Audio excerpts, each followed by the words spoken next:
तो इसलिए थोड़ा सा कंफ्यूज हो गया। ये तो हमने पिछले महीने कराया था। मैं नहीं थी ना तब उस टाइम पे, अभी मैं तो अभी अच्छा ज्वाइन हुई। अच्छा, पिछले महीने नहीं थे आप। ठीक है, चलिए कोई बात नहीं। और ये लास्ट वाला, ये तो कई बार क्वेश्चन बन चुका है। वेरी गुड कंचन जी और सुशीला जी, बहुत ही बढ़िया। प्रिंस जी, आपको क्या हो गया? मैम जी वो नहीं नहीं नहीं, निर्वितर्क पे ही मतलब कंफ्यूज हो गया था ऐसा, मतलब निर्विचार को निर्वितर्क समझ लिया। हाँ, मुझे भी यही लगा, क्योंकि आपसे गलती इसी टाइप से तो हो सकती है, समझने में कोई गलती नहीं हो सकती। बहुत बढ़िया। चलिए ठीक है। तो आज का ये छोटा सा टेस्ट है। इसमें आप जितने भी हो रहे हैं ना क्वेश्चन, उनको एक बार जरूर आप मूल उसे पढ़ना, तब देखना कि आपकी कहाँ पे मिस्टेक थी, और वो फिर कभी आगे होनी नहीं चाहिए। ठीक है? छोटा छोटा छोटा छोटा ऐसे ही हमारे डाउट्स क्लियर हो जाएंगे, हंसते खेलते। तो आज कौन सुनाएंगे योग सूत्र की? महर्षि पतंजलि की प्रेयर कौन सुनाएंगे आज?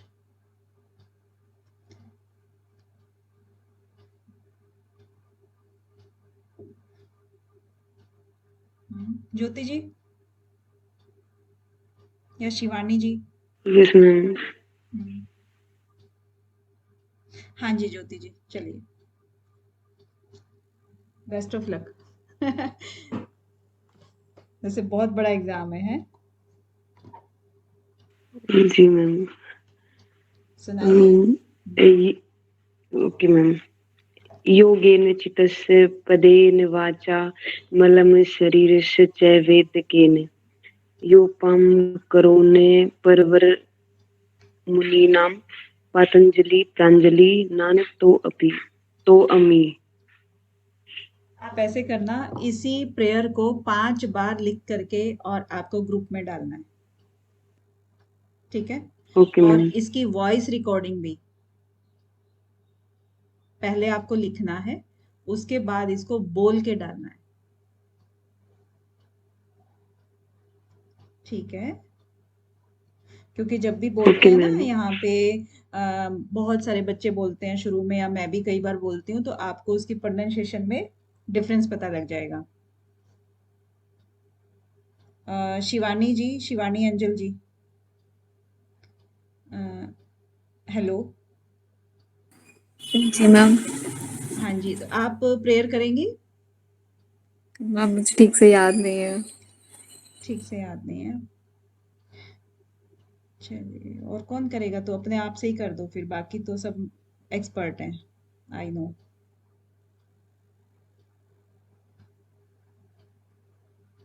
आरुषि जी?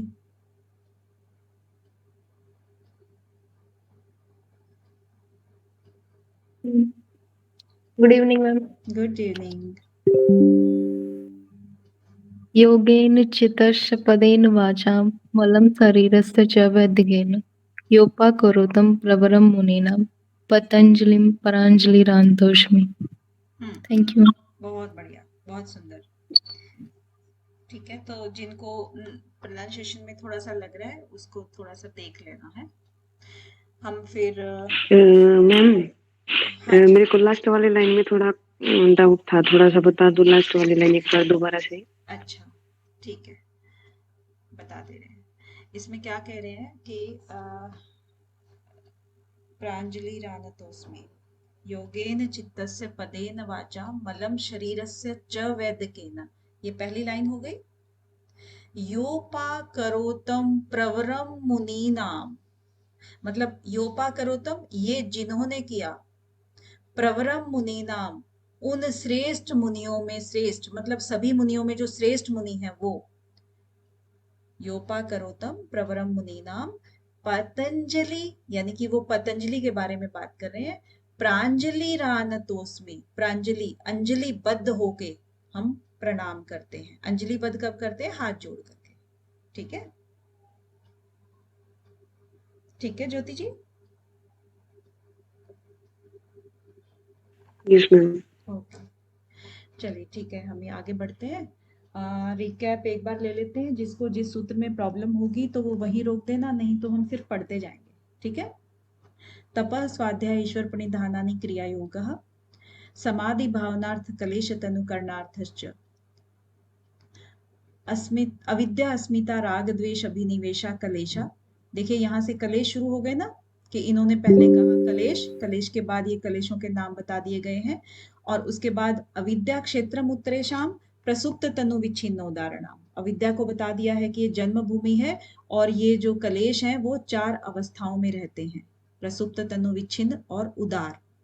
इसके बाद अविद्या को कहते हैं कि ये अनित्य है, अशुचि है, दुख है, अनात्म है, और इसको हम समझ लेते हैं नित्य, शुचि, सुख और आत्म, ठीक है, ये समझ लेते हैं, तो इसका मतलब है वो हम अविद्या के अंदर फंसे हुए हैं। इसके बाद अस्मिता को एक्सप्लेन करते हैं कि दृक् दर्शन शक्ति और एकात्मतेव इव अस्मिता।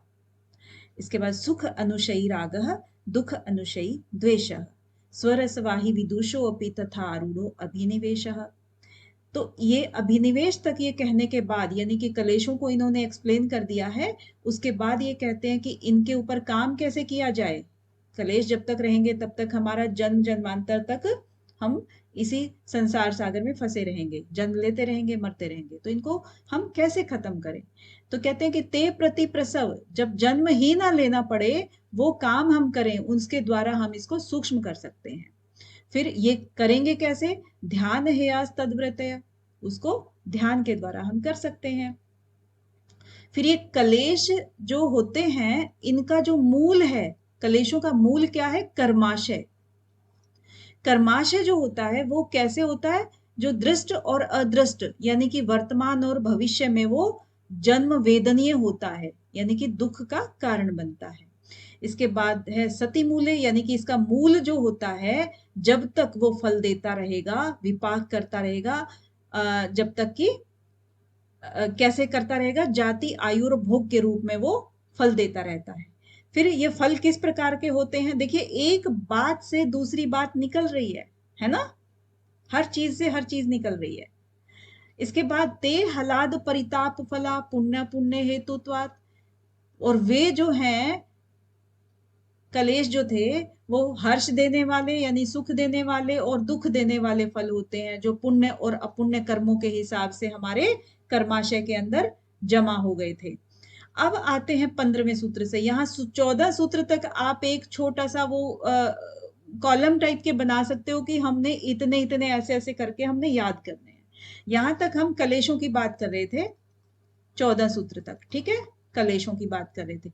आगे हम कह रहे हैं अभी दुख की बात। अभी यहां से दुख स्टार्ट हो गया। दुख में आता है परिणाम ताप संस्कार दुखैर गुण वृत्ति विरोधाच दुखमेव सर्वम विवेकिनः। 3 प्रकार के दुख बता दिए हैं, परिणाम ताप और संस्कार। इसके बाद है कि हेयम दुखम अनागतम। अब ये दुख की ही बात कर रहे हैं कि दुख जो है वो कौन सा त्यागने योग्य होता है, हेय करने वाला कौन सा दुख है, वो है अनागत का, यानी कि भविष्य का। इसके बाद फिर दुख की ही बात करी, तो दुख का कारण तो क्या है वो तो बताओ। तो कारण है दृष्टा और दृश्य का जो संयोग होता है वो दुख का कारण बनता है। यानी कि पुरुष जब प्रकृति के अंदर मिल जाता है और शरीर धारण कर लेता है, उससे हम इंद्रियों का भोग, इंद्रियों के द्वारा जब हम भोग करते हैं वस्तुओं का, विषयों का, तो हमें दुख की अनुभूति कराते हैं, ठीक है। अब यहाँ पर अगर दृश्य और दृष्टा और दृश्य की बात इन्होंने की, यहीं से उठाते हुए फिर आगे दृश्य को ले लेते हैं पहले, कि दृश्य ये अगले 2 सूत्रों में एक्सप्लेन करते हैं कि दृश्य क्या चीज है। किसको कहा है महर्षि पतंजलि ने दृश्य, प्रकाश क्रिया स्थितिशीलम, यानी कि जिसका स्वभाव जो है रज, सत्व, रज और तम, ये तीनों क्रमशः ऐसे आएंगे, सत्व, रज और तम, इस जैसे ये होते हैं, और जिसके अंदर भूत, पंच महाभूत होते हैं और इंद्रियां होती हैं, ठीक है।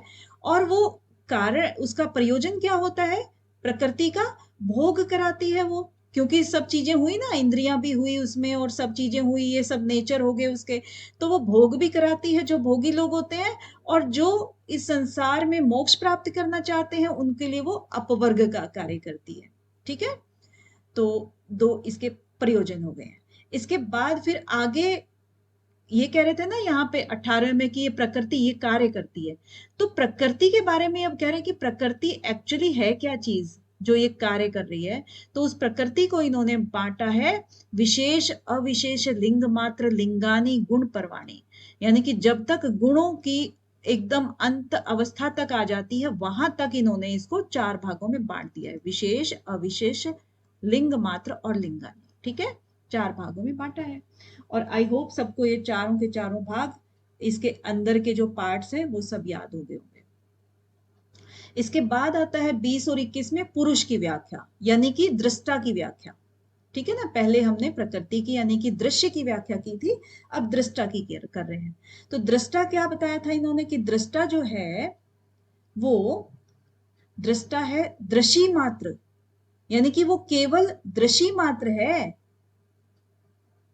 देखने वाला है, शुद्ध भी है, और वो केवल जब विषयों को देखता है तो वो अनुपश्य, वो पीछे से देखता है। अनु यानी कि वो डायरेक्ट नहीं देख रहा है। अनु का मतलब है ना अनुसरण करना, किसी चीज के पीछे पीछे चलना, अनु या अथयोग अनुशासनम। इस तरह से जो अनु पहले लगता है, अनु का मतलब है कि वो चीज नई नहीं है, वो पुरानी है और वो पहले से चली आ रही है, प्रथा है, या फिर किसी चीज का हम फॉलो कर रहे हैं किसी चीज को। तो पश्य यानी कि जो भी चीज देखती है उसको सिर्फ ये फॉलो कर रहा है। और देख कौन रहा है? देख हमारा चित्त रहा है किसी भी वस्तु को। ठीक है, यहां पर ये चित्त है और ये पुरुष है। पुरुष डायरेक्ट नहीं देखता है, तो इसीलिए इसको कहा है कि ये केवल प्रत्ययों को अनुपश्य पीछे से देखता है, सीधे सीधे नहीं देखता है चीजों को। इसके बाद 21 वाले में कहते हैं कि तद अर्थ एव दृश्यस्य आत्मा। तो यहां पर ये क्या हुआ फिर? दृश्यस्य यानी कि प्रकृति जो है, दृश्य जो है उसकी आत्मा है, क्योंकि दृश्य जो है वो अपने आप को कभी भी यूज नहीं करता है, भोगता नहीं है अपने आप को, उसको भोगने वाला आत्मा होता है, उसके अंदर जीवन लाने वाला आत्मा होता है, इसीलिए उसकी आत्मा बताया गया है। जैसे कि हमारा शरीर है वो प्रकृति में आएगा, और शरीर के अंदर जो हमारी आत्मा है, जिससे हम बात कर रहे हैं, जिससे हम चल रहे हैं, कुछ भी कर रहे हैं, क्रिया कर रहे हैं, वो सब आत्मा की वजह से कर रहे हैं। ठीक है, क्योंकि आत्मा जो है चेतन होती है और दृश्य जो होता है यानी प्रकृति जो है वो जड़ होती है। आज हम कृतार्थम प्रति भी हमारा हो गया था। कृतार्थम प्रति नष्टम अपि नष्टम तद अन्य साधारणत्वात्। अब कहते हैं कि जो प्रकृति होती है इसका क्या प्रयोजन है, किस लिए होती है ये? तो ये इन्होंने बता दिया ना कि जो कृतार्थ हो गए हैं, कृतार्थ कौन होते हैं? जो कृत हो गए हैं, यानी कि जिनको इस संसार में आने के बाद उनका कोई अब प्रयोजन नहीं रह गया है, सब कुछ कर लिया उन्होंने। जैसे जो चीज जाननी थी वो जान ली, जो करनी थी वो कर ली, जिसको समझना था समझ लिया, जिसको देखना था देख लिया, मतलब अब उनके लिए कुछ भी जानना शेष नहीं रहा, उसको कहते हैं कृतार्थ हो गए हैं। ठीक है, अब उनके लिए तो ये प्रकृति कोई मायने नहीं रखती है, क्योंकि उनको अब इसमें कोई इंटरेस्ट नहीं है, वो विवेकी जन हो गए हैं पूरे। उसके बाद अनष्टम, किसके लिए अनष्ट है ये प्रकृति? जो अन्य साधारण लोग हैं, क्योंकि वो तो भोग रहे हैं ना, वो तो हर चीज को यूज कर रहे हैं, उनका इंटरेस्ट भी है, हंस भी रहे हैं, बोल भी रहे हैं, राग भी है, द्वेष भी है, कलेश भी है, सब कुछ है उनके साथ में, तो वो उनको भोग रहे हैं। तो कृतार्थ जो है उसके लिए प्रकृति अभी है, और जो साधारण जन है उनके लिए अभी नहीं, प्रकृति नहीं है, और साधारण जन के लिए अभी प्रकृति है। ठीक है, तो इस तरीके से प्रकृति का प्रयोजन क्या हुआ? भोग और अपवर्ग। यही चीज ये दूसरे तरह से सूत्र में कह रहे हैं, भोग और अपवर्ग जो हमारा ऊपर आया था ना, तो भोग किसके लिए हो गया? साधारण जन के लिए भोग हो गया, और अपवर्ग किसके लिए हो गया? कृतार्थों के लिए अपवर्ग हो गया। ठीक है, इसी तरह से ये हर सूत्र में एक ही चीज को बार बार किसी और दूसरे शब्दों में बोलेंगे, तो इस चीज का ध्यान रखना है। आज हम करेंगे 23वें सूत्र से कि स्वस्वामी शक्त्यो स्वरूप उपलब्धि हेतु संयोग। अब यहां पर क्या कह रहे हैं कि जो स्वस्वामी, सबसे एक एक अक्षर करके देख लेते हैं कि स्व का मतलब क्या होता है? स्व का मतलब होता है खुद, स्वयं, है ना?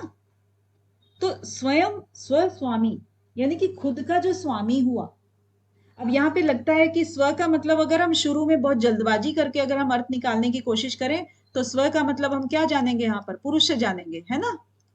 लेकिन इसके आगे स्वामी लग गया है, तो स्व स्वामी अगर कोई कहे कि भाई मेरा स्वामी का मतलब क्या हुआ, मेरा स्वामी का मतलब, अब यहां पर मेरा स्व से क्या मतलब हुआ, फिर प्रकृति से आ गया ना, क्योंकि प्रकृति कह रही है कि स्व स्वामी, मेरा जो स्वामी है वही तो पुरुष हुआ। वो शक्ति, जो वो शक्ति है, वो स्वरूप उपलब्धि, अपने स्वरूप की उपलब्धि के लिए ही उसका संयोग होता है।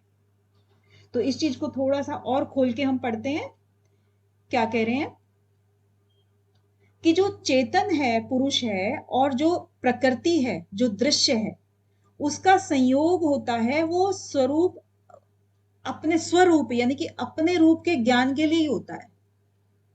जो शुरू में था ना कि अथ योग अनुशासनम योगश चित्त वृत्ति निरोधे तदा दृष्टु स्वरूपे अवस्थानम, तो वो वाला स्वरूप है जब वो अपने स्वरूप में स्थित हो जाता है। ठीक है, तो कौन है स्वस्वामी, जो उसका स्वामी है, किसका, प्रकृति का। यहाँ पर स्व जो है प्रकृति के लिए आया है, प्रकृति का स्वामी जो है, स्वामी शक्ति है, यानी कि पुरुष। अब इसने देखो घुमा फिरा करके इन 3 शब्दों में किसका नाम लिया है, पुरुष का नाम लिया है। पुरुष जो है स्वरूप उपलब्धि के लिए ही इसका संयोग होता है। ठीक है, प्रकृति और पुरुष का संयोग जो होता है वो पुरुष की स्वरूप के लिए होता है, स्वरूप की उपलब्धि के लिए होता है। ठीक है, तो यहां उपलब्धि का मतलब क्या होता है, किसी भी उस चीज को प्राप्त कर लेना जिसके लिए वो प्रयास कर रहा था। यानी कि जो समाधि के अंदर, हम समाधि में क्यों जाना चाहते हैं, मोक्ष की प्राप्ति के लिए ना, ताकि हमारा कोई जन्म ही ना हो दोबारा। तो इस तरीके से यहां पर ये कह रहे हैं। ठीक है, समझ आया, आगे चले, आगे चले क्या, मेरे को मैसेज दिखाई नहीं दे रहे हैं, तो क्या मैं मैसेज खोलूं, मैम एक बार दोबारा बता दो। एक बार दोबारा बता दूं, ओके। देखो, स्वस्वामी शक्तयो स्वरूपोपलब्धि हेतु संयोग है, आपको ये पढ़ना है ना, ये वाला सूत्र। इसको थोड़ा सा नीचे खोल के बताया ना, खोल के नीचे बताया, एक एक अक्षर करके संधि विच्छेद करके बताया है। स्व स्वामी शक्तयो, स्व का मतलब यहां पर हम किससे लेंगे ज्योति जी, मैम खुद से। खुद से, खुद कौन है, मैं कौन, मैं मतलब यहां पर मैम मैं मतलब हमेशा जो हम करते हैं ना 99.9% वो म का मतलब आत्मा होता है। ठीक है, लेकिन यहां पर इसका शब्द स्व का मतलब यहां नहीं आएगा, क्योंकि इसके आगे लग गया है स्वामी। ठीक है, तो स्व स्वामी, मेरा स्वामी, यानी कि प्रकृति कह रही है कि मेरा स्वामी, उस प्रकृति का स्वामी कौन हो गया, यानी कि अगर मेरा शरीर कह रहा है कि मेरा स्वामी यानी कि मेरी आत्मा, ठीक है, तो मेरी आत्मा, इट मीन्स ये पुरुष के बारे में बात कर रहा है ना। लेकिन कर कौन रहा है, ये प्रकृति कर रही है। स्व का मतलब यहां पर प्रकृति आएगा, स्वामी का मतलब पुरुष आएगा। ठीक है, ये चीज हो गई। तो जो स्व शक्ति है और स्वामी शक्ति है, ये शक्ति दोनों में आएगा, स्व में भी और स्वामी में भी। जो स्व शक्ति है यानी कि प्रकृति शक्ति है, और जो पुरुष शक्ति है, उनका संयोग क्यों होता है, उनका मिलन क्यों होता है। उनका मिलन अभी अभी 2 ऊपर बताया ना, भोग और अपवर्ग के लिए होता है, इसका प्रकृति का प्रयोजन है ना, यही बताया था ना, भोग और अपवर्ग। अब इनका संयोग यानी कि भोग करके जब उसने कृतार्थ हो गया, कोई भी जब कृतार्थ हो गया, जिसने जो समझा था समझ लिया, समझना था समझ लिया, जानना था जान लिया, करना था कर लिया, यानी कि अब उसके लिए कोई भी चीज प्रकृति में बाकी नहीं रही करने के लिए, तो भोग तो खत्म हो गया ना, उसको अब क्या करना है, वो उसका हो गया अपवर्ग। अब अपवर्ग यानी कि इसका जो करना था कर लिया, वो कहां पर किया उसने, वो प्रकृति में रह के ही तो किया ना, तभी तो जाना चीजों को, इंद्रियों को जाना, विषयों को जाना, उससे वैराग्य करने को जाना, सत्वरज को जाना, तम को जाना, उसको जाना, सब चीजों को जान करके फिर उसने देखा कि ये सब चीजें मिथ्या हैं। उसके बाद फिर वो कृतार्थ हुआ। इसका मतलब क्या हुआ कि उसको स्वरूप की उपलब्धि हो गई। स्वरूप मतलब उसका अपवर्ग हो गया, मोक्ष की प्राप्ति, ठीक है, या मोक्ष की प्राप्ति का रास्ता, ये कह सकते हो आप, संप्रज्ञात समाधि या असंप्रज्ञात समाधि, ठीक है। तो ये जो चीजें हैं, स्वस्वामी शक्ति, यानी कि जो स्व है प्रकृति शक्ति और स्वामी पुरुष शक्ति का संयोग होता है स्वरूप की उपलब्धि के लिए, जो कि हमारा थर्ड सूत्र ही आता है, तदा दृष्टु स्वरूपे अवस्थानम, तब दृष्टा अपने स्वरूप में स्थित हो जाता है, ठीक है ना। तो उसका संयोग क्यों होता है? स्वरूप की उपलब्धि के लिए होता है। कोई अगर क्वेश्चन बनता है ऐसे कि प्रकृति और पुरुष के संयोग का प्रयोजन क्या है, तो क्या प्रयोजन हुआ?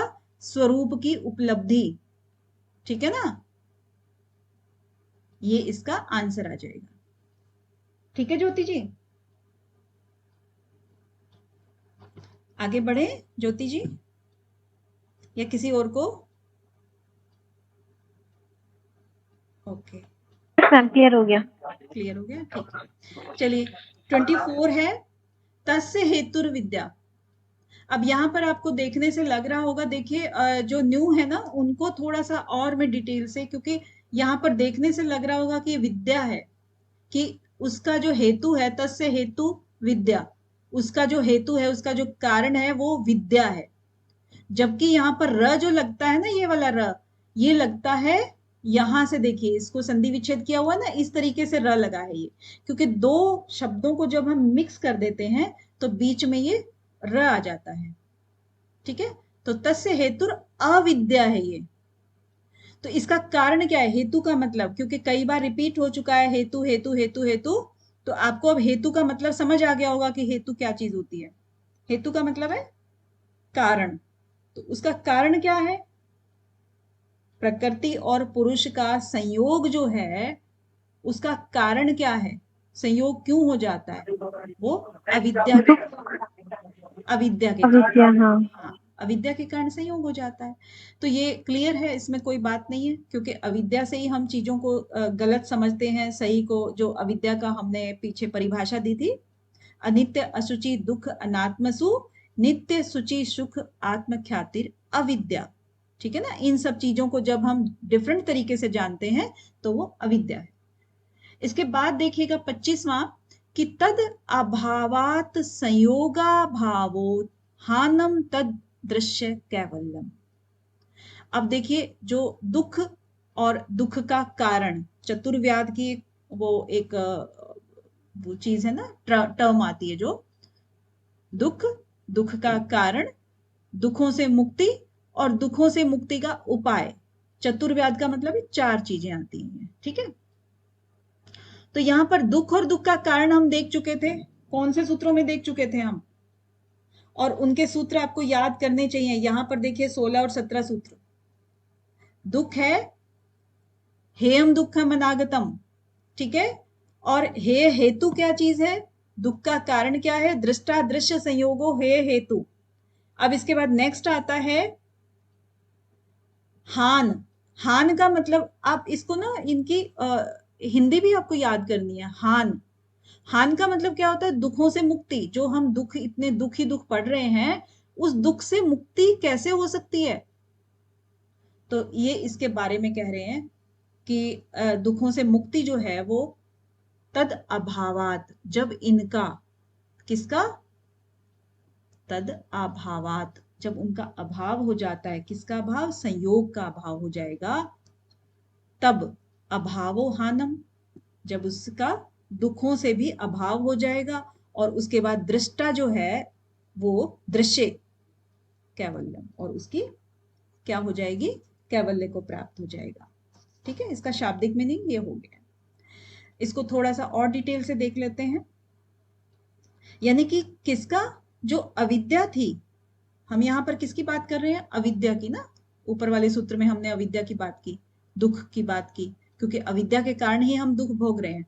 तो अविद्या का जब अभाव हो जाएगा, उसके बाद प्रकृति और पुरुष का संयोग का जो एक कहीं ना कहीं जुड़ाव है, उसका भी अभाव हो जाएगा, क्योंकि हम जान जाएंगे कि ये चीज जो है ना नित्य नहीं है, ये अनित्य है, ये थोड़ी देर के लिए है, इसीलिए मुझे ज्यादा इसमें घुसने की जरूरत नहीं है, ज्यादा हमें खुश होने की जरूरत नहीं है, दुख होने की जरूरत नहीं है।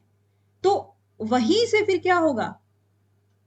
जो दृश्य है, दृश्य का मतलब, दृश्य मतलब जो दृष्टा है, ठीक है, उसका कैवल्य की उसमें आ जाएगा, वो फॉर्म में आ जाएगा।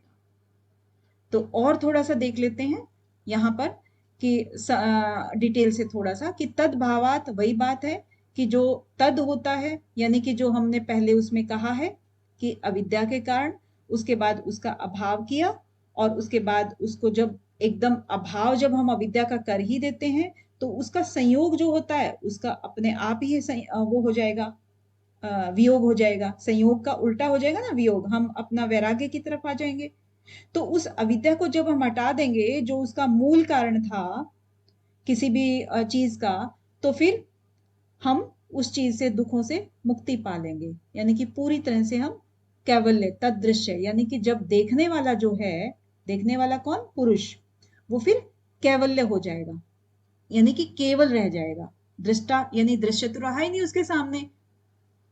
दृश्य होता है तभी तो वो देखने वाला होता है ना, उसके बाद वो केवल यानी कि दृष्टि मात्र रह गया फिर वो। ठीक है, समझ आ गया?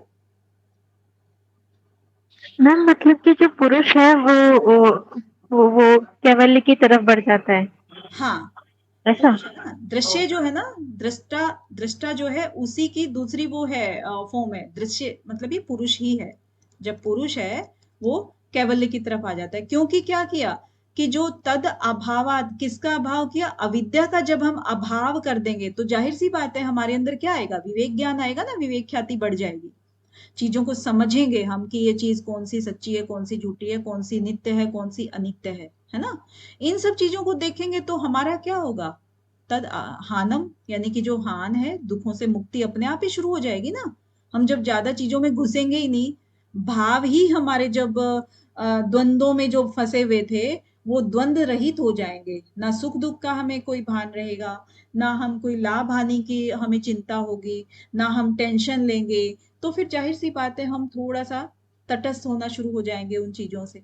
ठीक है, और तटस्थ होते होते होते जब ये प्रैक्टिस में आ जाती है, तो वो एकदम से उसका मेडिटेशन है, ध्यान है, समाधि है, वो बहुत आसानी से लग जाएगी, और उसको पूरा अच्छे केवल्य रह जाएगा, मतलब वही।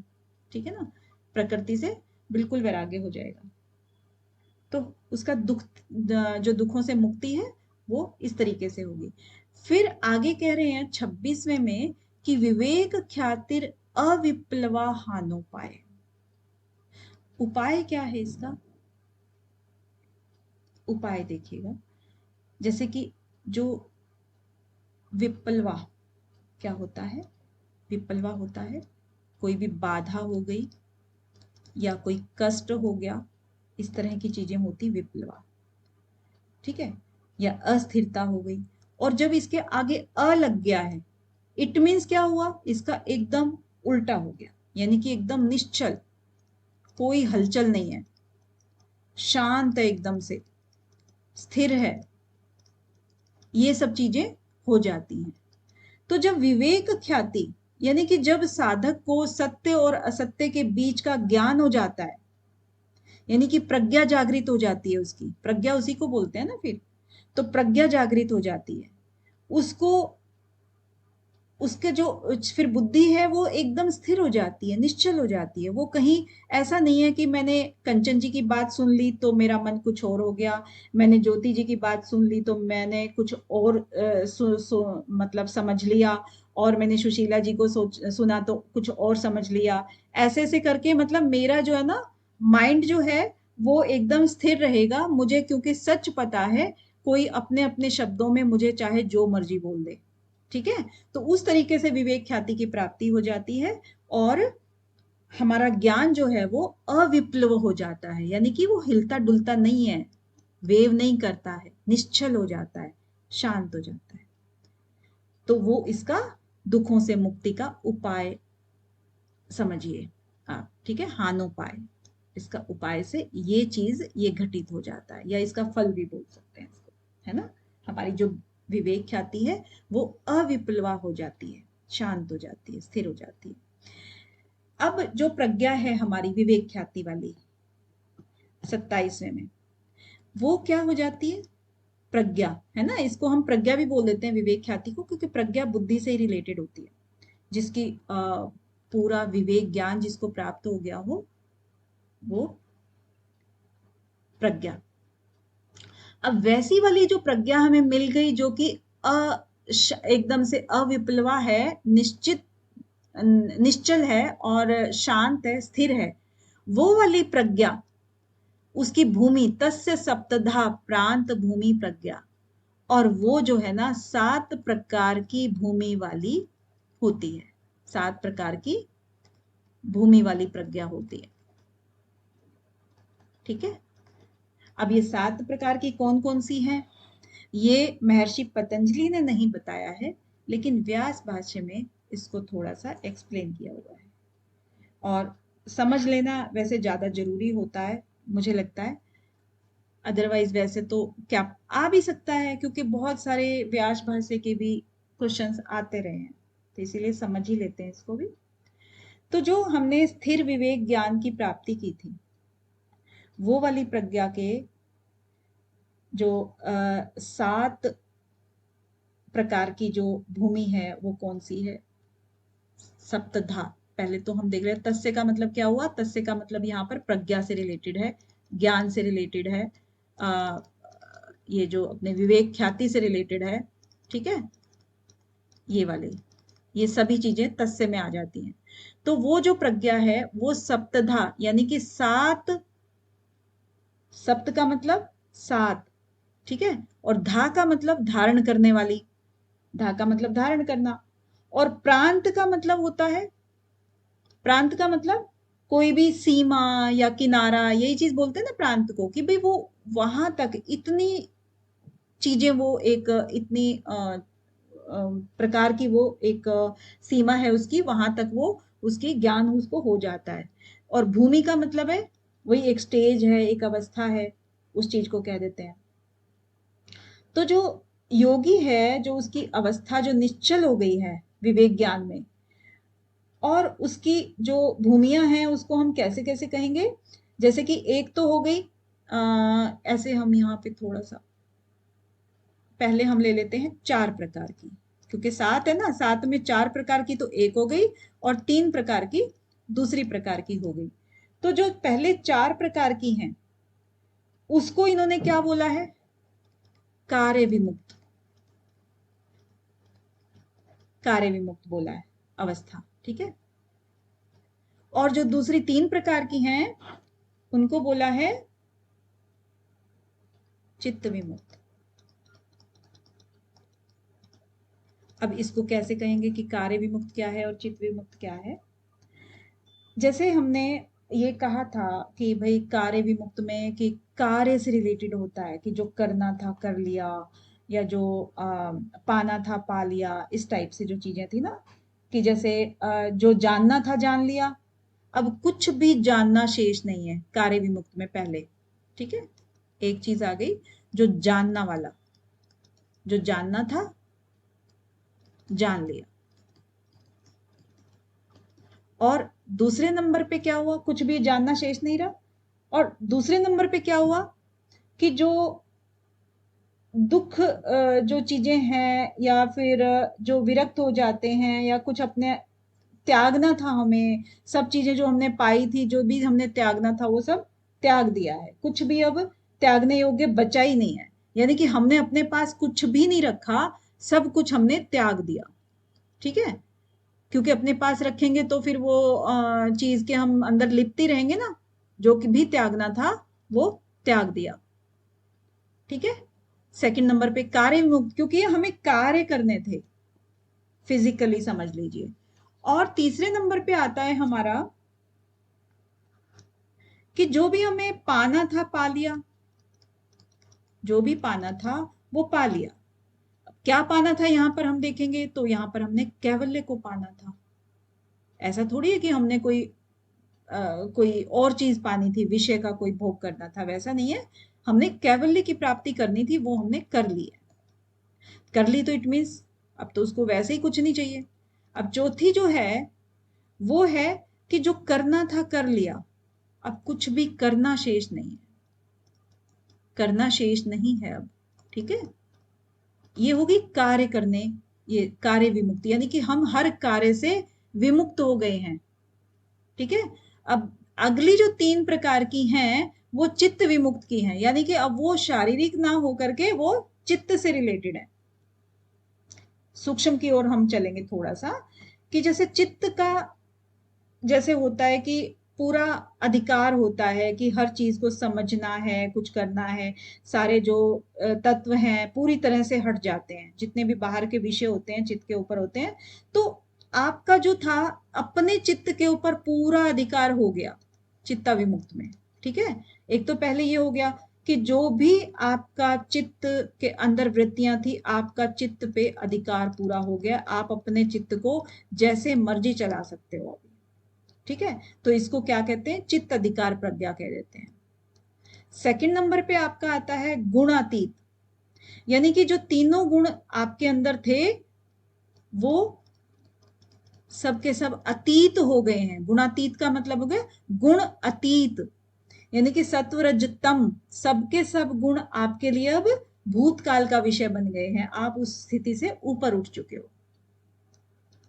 ठीक है, और नंबर 3 पे है कि आपकी जो स्वरूप की जो ज्योति है अब वो केवल वही रह गई है, यानी कि आपकी जो है जीवन मुक्त अवस्था हो गई है, अब खुद का खुद में ही समा गई हो। ठीक है, अब जीवन मुक्त और विदेह मुक्त में बहुत सारे बच्चों को कंफ्यूजन होता है कि जीवन मुक्त वो होता है जैसे कि यहां पर इन्होंने ना सभी चीजों पे अधिकार कर लिया, सातों। ठीक है ना, सप्तधा प्रांत भूमि, सब चीजों पे अगर किसी योगी का शरीर रहते रहते अगर सब चीजें मिल जाती हैं, सातों भूमियां मिल जाती हैं, तो वो कहलाता है जीवन मुक्त। और यही स्थिति में अगर वो शरीर त्याग देता है तो वो हो जाता है विदेह मुक्त। ठीक है, ये इसमें डिफरेंस रहता है। राइट, समझ आया कि आगे चले? जी मैम जी। ओके,